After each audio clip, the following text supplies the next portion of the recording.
Ang alamat ng engkanto, mga misteryosong nilalang ng Pilipinas.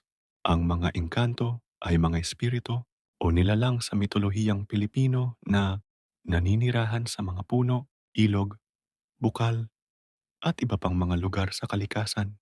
Madalas silang inilalarawan bilang maliliit na tao na may mga pakpak at nakasuot ng magagarang damit. Sinasabing may kapangyarihan silang magdulot ng maganda o masamang kapalaran sa mga tao, depende sa kung paano sila tratuhin. Mga katangian ng engkanto.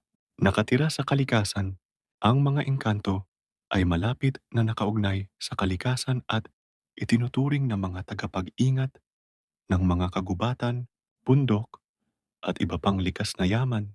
May kapangyarihan, may kakayahan silang magpalipad, magpalit ng anyo, at magpagaling ng mga sugat, mapaghiganti.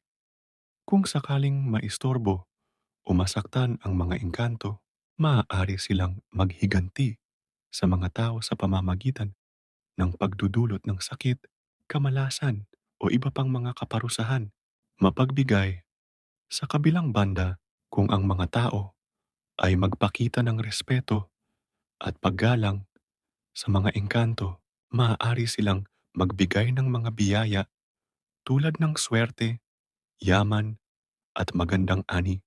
Mga alamat at kuwento. Maraming mga alamat at kuwento tungkol sa mga engkanto ang kumakalat sa iba't ibang rehiyon ng Pilipinas. Narito ang ilan sa mga halimbawa. Ang engkanto ng bulaklak.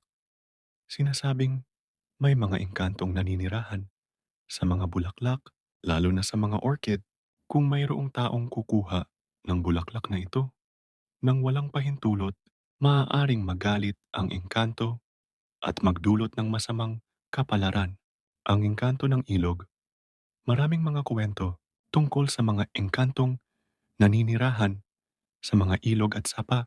Sinasabing kapag mayroong taong maliligo sa ilog na ito nang hindi humihingi ng pahintulot, maaaring hilahin siya ng engkanto papasok sa tubig. Ang engkanto ng puno.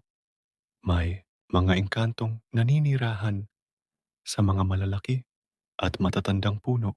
Sinasabing kapag mayroong taong puputol ng puno na ito, maaaring magalit ang engkanto at magdulot ng sakit o kamatayan sa pamilya ng taong nagputol. Mga kaugalian at paniniwala.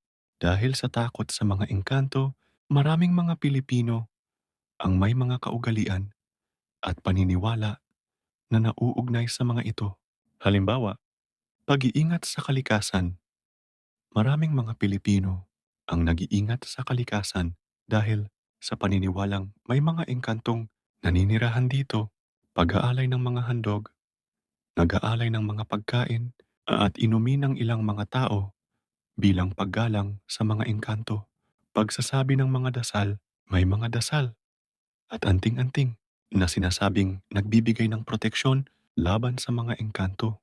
Ang mga alamat tungkol sa mga engkanto ay bahagi ng kulturang Pilipino at nagsisilbing paalala sa atin ng kahalagahan ng pagrespeto sa kalikasan at sa mga nilalang na naninirahan dito. Kaya't sa susunod na marinig mo ang alamat ng mga engkanto, isipin mo ang mga aral na dala nila. Makipag-ugnayan sa kanilang mundo at alalahanin ang mga kwentong bumubuo sa ating kultura. Salamat sa panonood.